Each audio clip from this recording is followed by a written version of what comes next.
Pagkakautang ng Barangay Anolid sa Mangaldan LGU dahil sa koleksyon ng basura umabot na sa halos 2 million pesos. Naritong report.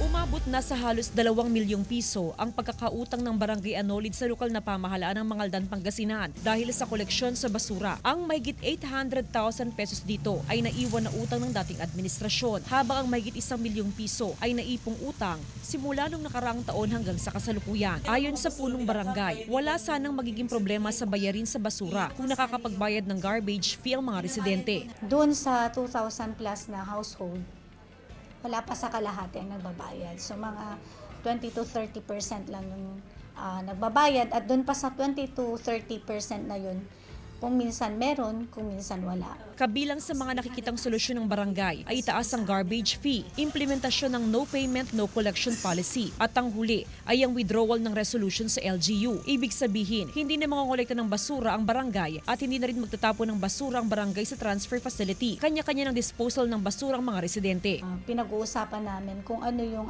the best na solution namin regarding dito para kumbaga malesen man lang yung yung pagkakautang. Hiling naman ng ilang residente na pag-aralan itong maigi ng barangay.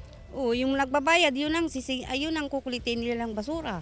Siyempre, yung hindi magbabayad, alangan na kulitin nila, hindi nagbabayad. Ayon sa Municipal Environment and Natural Resources Office, bukod sa Barangay Anolid, may ilan pang barangay na hindi pa rin nakakapagbayad ng garbage fee sa LGU. Jasmine Gabriel Galban, One North Central Luzon.